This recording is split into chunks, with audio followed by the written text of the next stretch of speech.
The Autistic Culture Podcast Network, the sound of autistic culture. ACPN. Welcome back to Mindful Mondays. I'm your host, Ashley Dupuy, and this is your weekly space to lay down some of the noise, come back to the body, and listen for what life may be trying to show you. Right here on the Neurodivergent Experience podcast, part of the Autistic Culture Podcast Network. So whether you're neurodivergent yourself, wondering whether you might be, or just simply drawn to understanding yourself with a little more honesty and compassion, I am so glad that you're here. I've had so much fun putting together today's episode, and it all started a little different from previous episodes. Normally, I start with a theme, and then I write the episode and record it and edit it, and then I come up with a title. But this time, the title came first. He ain't heavy. He's my Buddha. And the whole thing came from an offhand remark in a pub. My other half was having an end-of-workday drink with a colleague who is also a very good friend, and the phrase, he ain't heavy, came up. And of course, the familiar ending is, he's my brother. But before my partner could finish it, his friend completed the phrase with, he's my Buddha. And something about that just landed immediately. Because in one unexpected sentence, it opened a whole new way of thinking about the difficulties we carry, and the people we carry, the relationships that stretch us, and the challenges that seem to arrive with something to teach. So I've always loved the Holly song, He Ain't Heavy, He's My Brother. The melody, the harmonies, the whole feeling of it. But what really makes that phrase so powerful is the meaning underneath it. Because when something matters, the load can feel different. When we are helping someone we love, we're not only giving, we are connecting. We are participating in something meaningful. We are reminded that being human was never meant to be a solo project. And at the same time, this is where the nuance begins. Because sometimes love does indeed make the road lighter. Sometimes love gives the weight meaning. And sometimes he ain't heavy becomes a role we perform while our body is buckling beneath the load. So today I want to explore this phrase through two avenues. First, the literal sense, the people we help, the people we carry, and the difference between support, compassion, rescuing, and self-abandonment. And second, the more symbolic sense, the heaviness in our lives as teacher, the difficult person, the repeated pattern, the unwanted reaction, or the challenge that keeps showing us something about ourselves. So in other words, where is the Buddha hidden inside the burden? And now before we go any further, I want to place this inside a really important context. You know, in wellness culture, therapy culture, trauma-informed spaces, and neurodivergent spaces, we are finally having much better conversations about mental health and nervous systems, trauma, burnout, masking, boundaries, and emotional well-being. As a therapist, I am profoundly grateful for this. And there's an interesting dynamic here, too. The more we talk about what is wrong, the more the mind can begin scanning for what is wrong. And I've spoken before in the podcast about the reticular activating system, or RAS, in our brain. This is one of the brain's filtering systems. So there's far too much information in any given moment for the conscious mind to process everything. So the brain filters reality according to what it thinks matters. So a classic example of this is deciding on a new car. You choose the make and the model and the color, and suddenly you start seeing that car everywhere. And those cars were there before, but your brain just became tuned into them. Or someone finds out that they're pregnant, and suddenly they start seeing pregnant people everywhere they go. Again, those pregnant people were there, but you're now finely tuned to noticing them. And this is why gratitude practices can be so powerful. When we regularly orient towards what is good and meaningful, beautiful, or supportive, the brain becomes more practiced at noticing those things too. And this really matters because growth work can accidentally turn into constant problem scanning. Everything becomes a wound. Everything becomes a pattern. Everything becomes something to fix. When the only tool you have is a hammer, everything starts to look like a nail. So this episode is not about pretending hard things are easy. And it's not about denying pain or bypassing trauma or forcing ourselves into gratitude for experiences that harmed us. It's about asking whether there might be another relationship available with some of the weight that we're carrying. A relationship that includes discernment and boundaries, curiosity. A relationship that says, this is heavy, and perhaps it's also showing me something. And this is where he ate heavy, he's my Buddha becomes so interesting. A Buddha, in this context, is not necessarily someone wise or kind, peaceful, or easy to love. Sometimes the Buddha is the person who irritates us because they reveal where we are rigid. Sometimes the Buddha is the person we keep rescuing because they reveal our discomfort with allowing others to struggle. Sometimes the Buddha is the person whose disapproval terrifies us because they reveal an old belief that connection depends upon compliance. Sometimes the Buddha is the situation we keep meeting again and again because something in us has not yet received the information. And spiritual teacher Ram Dass taught us that life itself becomes grist for the mill in relation to awakening. And I so love that phrase because grist is not the finished flour. It's the raw material. It still has to be worked with. It still has to be milled and ground and transformed. And perhaps this is true of our difficult encounters too. The person, the pattern, the disappointment, the trigger, the unexpected challenge. These things may arrive as raw material, not automatically wisdom and not automatically grace, but material we can meet with enough awareness, compassion, and honesty that something in us begins to become more conscious. Something becomes more workable. Something becomes part of the map. And one of my all-time favorite quotes from Ram Dass is, "Treat everyone you meet as if they were God in drag." And how perfect is that? Every person arrives in a costume. You've got the difficult colleague costume, the needy friend costume, the disapproving parent costume, the stranger who triggers something in you costume. And if we're able to stay present enough, we may begin to ask, what is this encounter revealing? Where am I tightening? What am I assuming? What role am I stepping into? What old instruction has just taken the wheel? And this links so beautifully with last week's episode on the transactional analysis drivers, because the moment someone struggles, the please others driver may say, I must keep them okay. The be strong driver may say, I should be able to carry this.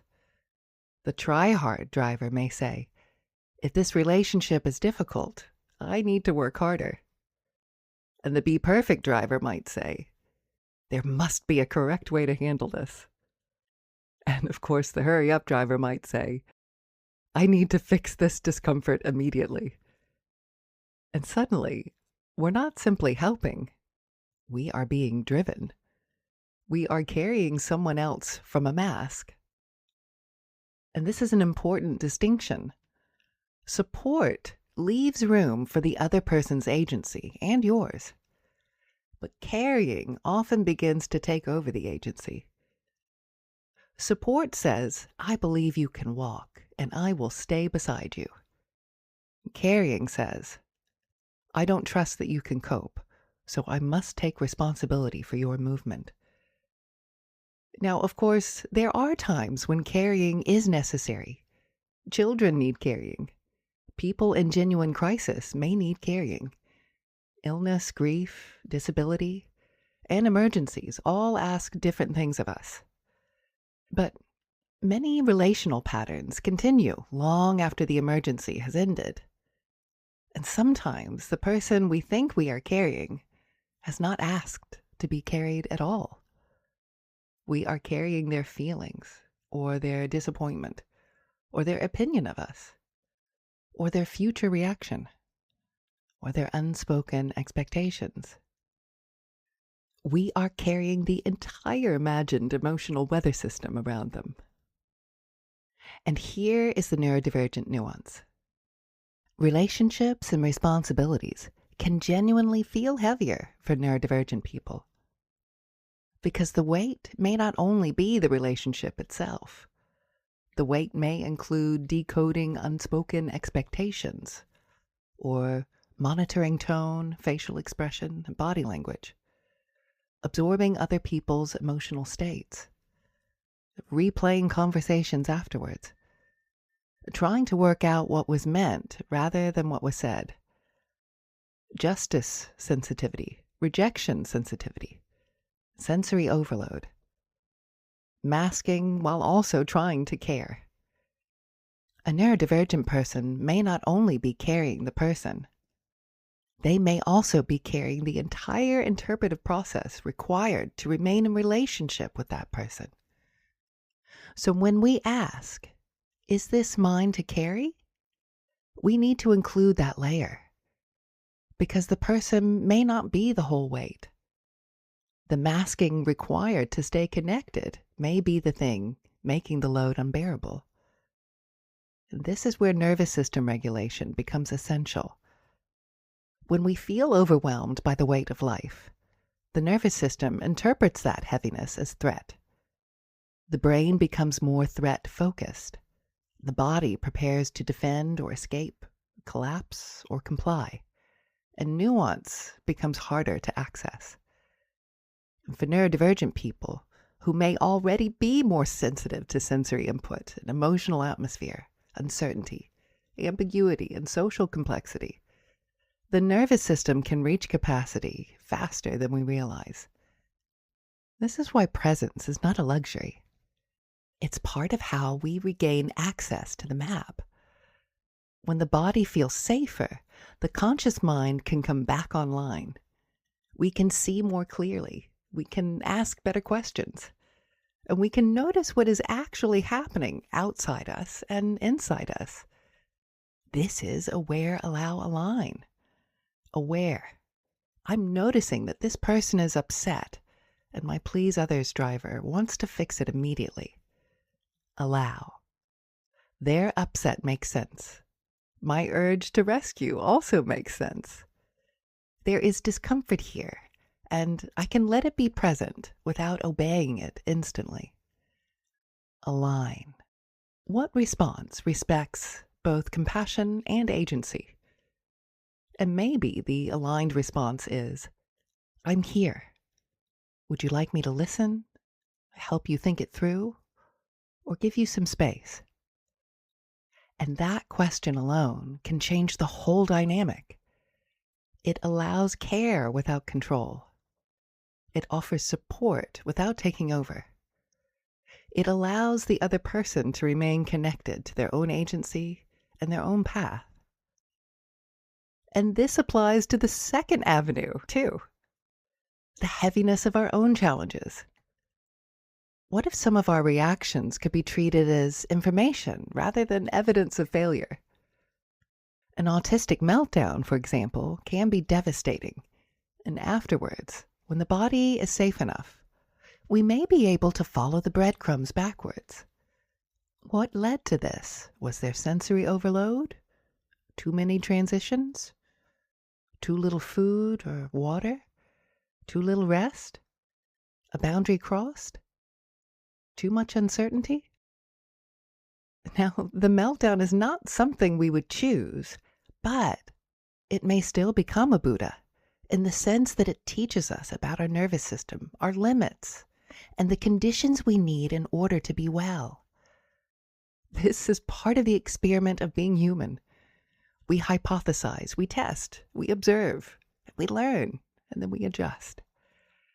And often, we learn far more from the moment something goes wrong than from the moment that everything goes to plan. And of course, that does not mean we go looking for suffering. It means that when suffering arrives, we can sometimes ask what information has come with it.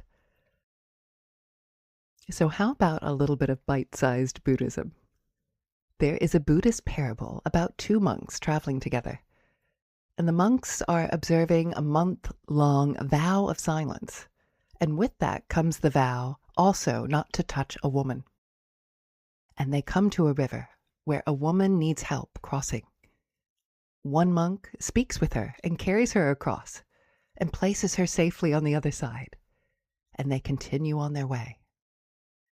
And hours later, the second monk is upset. He cannot believe the first monk broke both vows of silence and of touching a woman. And then finally, the first monk can't take it any longer. He's so upset that he breaks the silence vow himself and says, "How could you break your vows and carry that woman across?" And the second monk says, "I put her down at the river. Why are you still carrying her?" And that is such a beautiful teaching. Because sometimes the event is over, but the mind is still carrying it. The conversation ended yesterday. The mistake has been repaired. The decision has already been made, but internally, we are still holding the whole weight. And here, again, we need the neurodivergent nuance. Replaying is not always a simple refusal to let go. Sometimes the brain is trying to process ambiguity, refine the missing rule, create closure, prevent future pain, or just understand what happened. So we don't shame the replay. We simply ask, is this still teaching me something? Or am I carrying what has already been placed down? So for this week's microdosing meaning, I invite you to get curious about the weights you're carrying and ask yourself, is this mine to carry, mine to support, or mine to witness?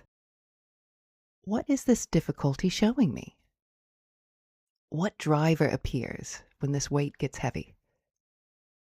And what would aware, allow, align look like here? And perhaps most importantly, what would change if I treated this as information rather than proof that something is wrong with me? And over the next several episodes, we're going to be exploring curiosity and awe and playfulness. And these aren't fluffy extras. They are ways of returning to presence. They help the nervous system soften enough for us to see what is actually here. And they help us move from fear into relationship. And this is also the heart of my From Mask to Map work. The mask asks, who do I need to become to survive this? The map asks, what is this showing me about the terrain? And if this work is resonating with you, I am currently putting together the particulars of my From Mask to Map coaching cohort, which will be starting in September. And it will be open to late diagnosed, early diagnosed, self-diagnosed, or neurodivergent curious adults. And more details will be on my website soon, but for now, you can register your interest by emailing me at integrativeiom@gmail.com. And don't forget, you can also find my meditations and yoga nidras, and other nervous system practices, and bedtime stories over on Insight Timer. Just search for Ashley Dupuy. So as you move through this week, perhaps you can ask, where is the Buddha in this? Not to excuse harm or to spiritualize self-abandonment or to carry what was never yours, but to notice what life is revealing. Because sometimes he ain't heavy because love gives the weight meaning. Sometimes he is heavy and we need to put him down. And sometimes, just sometimes, he's our Buddha, a teacher in disguise, a mirror in costume, a moment asking us to wake up. And now, after exploring what it means to carry and support, witness, and learn from the weights in our lives, I want to invite you into a guided practice, a short journey through imagination. And if you are currently driving or operating heavy machinery, please ensure to pause the recording now until you can safely come back into stillness. Whenever you're ready, go ahead and find a comfortable position. That could be sitting or lying down. Just make sure your body is fully supported. And allow your hands to rest. And soften the muscles around the eyes, the jaw, and the shoulders.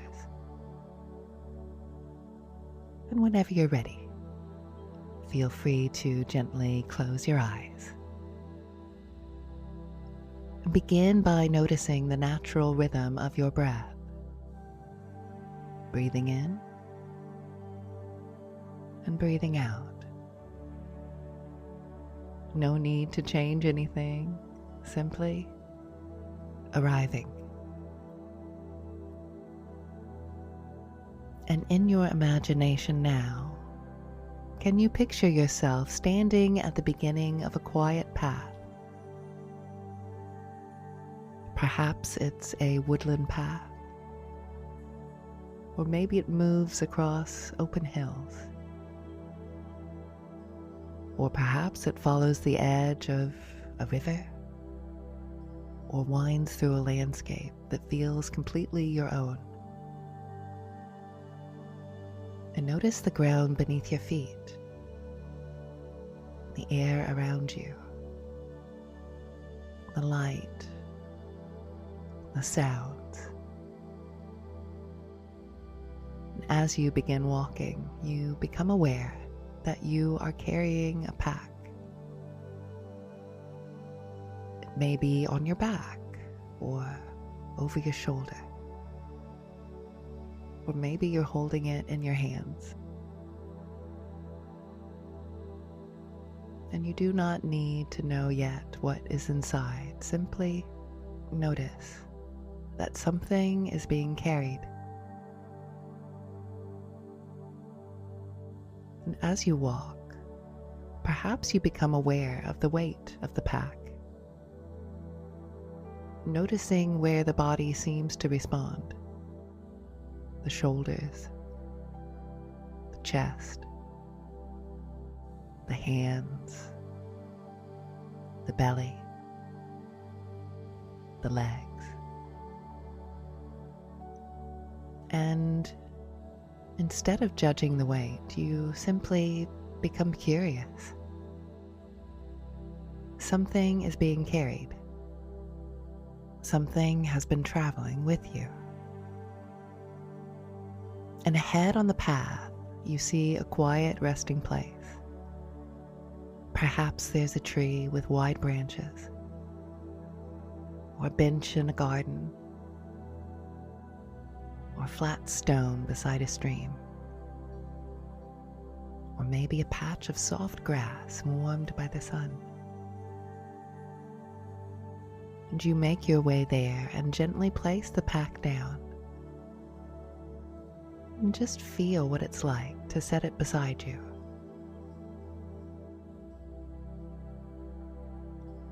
To let the ground hold it for a moment.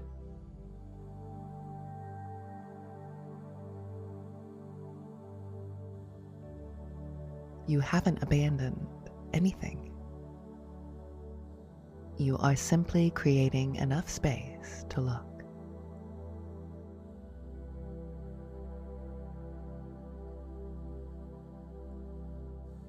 And now, when you're ready,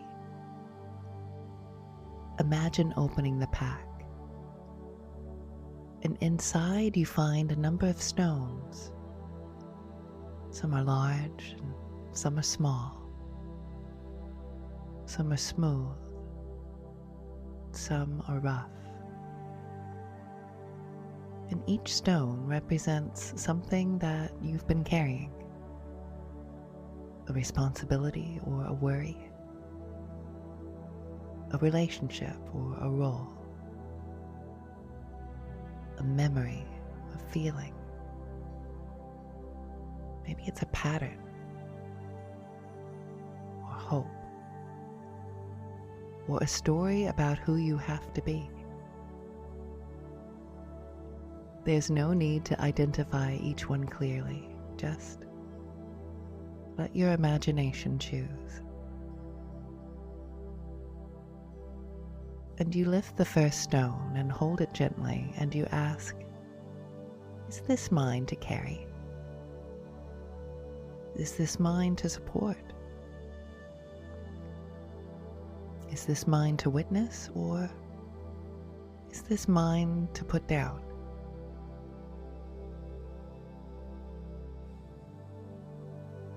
And perhaps this stone is truly yours, a responsibility that belongs in your life, or a value you choose, or a commitment that matters.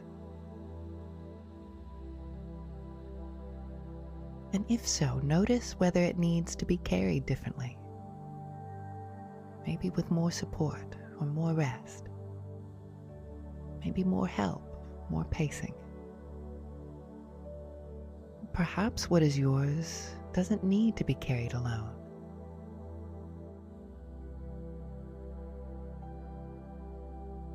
And you place that stone beside you and lift another. This one may belong to someone else. Their feelings, their choices, their healing, their disappointment, their path. And perhaps you've been carrying it because you care. Perhaps because you worry what will happen if you put it down. Perhaps because your nervous system learned that keeping others okay was the safest way to belong. And again, you can ask, is this mine to carry? Or is this mine to support or witness? Or is this mine to put down?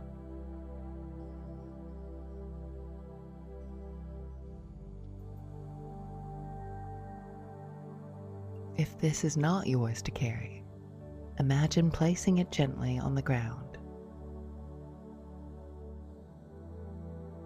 You're not throwing it away or rejecting the person it may belong to. You are simply returning the weight to the earth for now. You can care without taking over. You can love without becoming responsible for someone else's entire journey. You can stand nearby without placing their path inside your pack.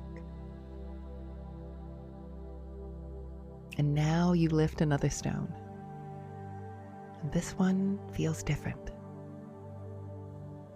Perhaps it represents a challenge in your own life.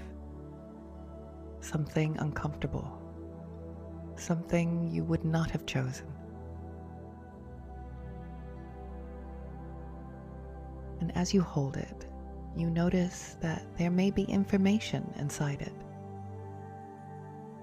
Perhaps this stone has been showing you a boundary or a sensory need, a place where an old mask takes over, a place where your nervous system has been asking for care. And gently you ask, what are you here to show me?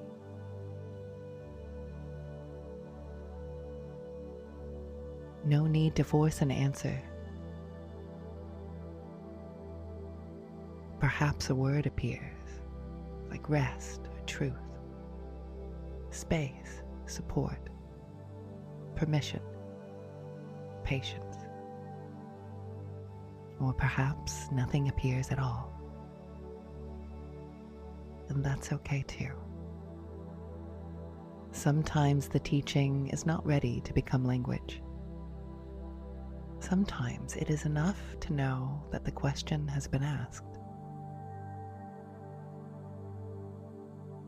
And now, as you sit beside the path, you notice a figure approaching in the distance.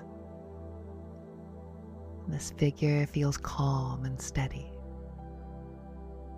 and it may appear as a teacher or a wise elder. Maybe it's a monk or an animal, or a future version of you, or a presence made of light, or simply a kind stranger walking the same road. You don't need to know who they are, only that they arrive with steadiness, and they sit nearby, simply witnessing you with compassion.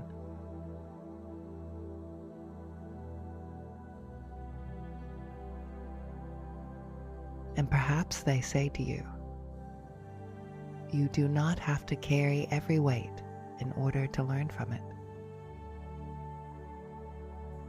And they invite you to look again at the stones that you've laid out. Some may need to return to the pack, but not all of them. Some may belong beside the path.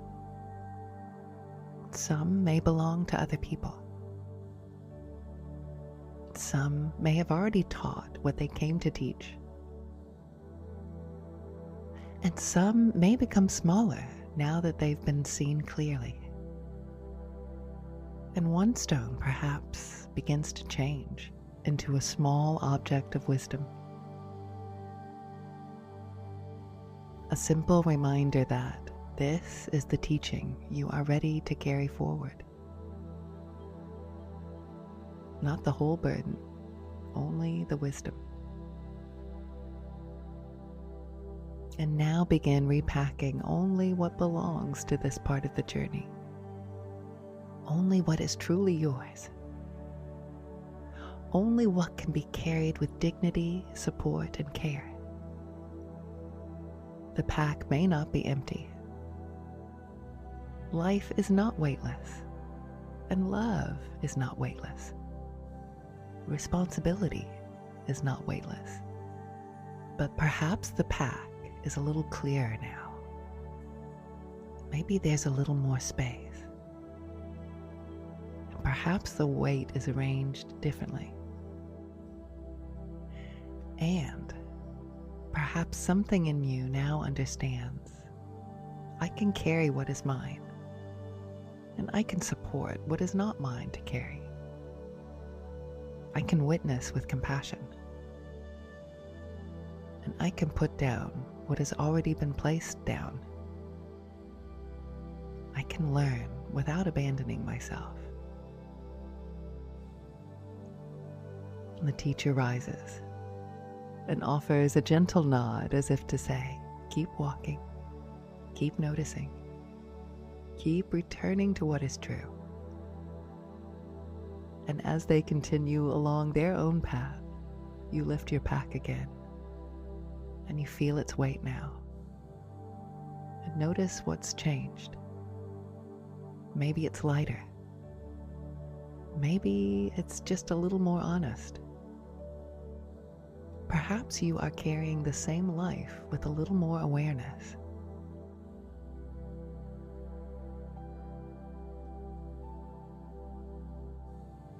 And as the image begins to soften, you return your attention back to the physical body and the surface beneath you. And notice your hands and your feet and your breath moving in and out. Begin moving your fingers and toes, and moving your head from side to side. And whenever you're ready, and not a moment before, feel free to open your eyes, returning with the reminder that not every weight is yours to carry. Not every teacher is yours to stay beside. And not every burden needs to remain a burden once its wisdom has been received. Thank you so much for joining me for this week's Mindful Monday. And I really hope this episode has given you a slightly different way of meeting the weights in your life. Not everything heavy is yours to carry. Not everything difficult is here to harm you. And not everything meaningful has to be carried alone.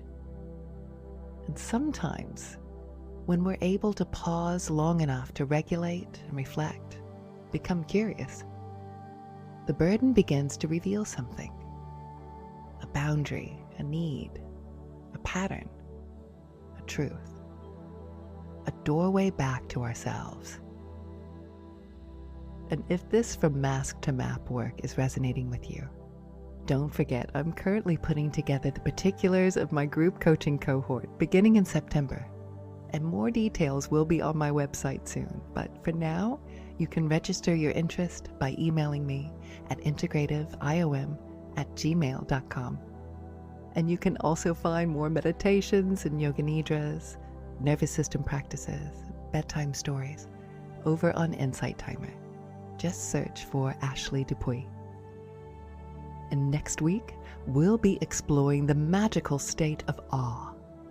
What happens when we encounter something vast enough, beautiful enough, or mysterious enough to loosen the grip of our ordinary thinking? We'll look at how awe can help us access more meaning, more purpose, and more presence, and how we can invite more of it into our daily life without needing to wait for some grand once-in-a-lifetime moment. Until then, may you notice what you're carrying with compassion. May you put down what was never yours. May you receive the teaching without abandoning yourself. And may you keep finding the Buddha in the most unexpected places. And as always, remember, we're all just walking each other home.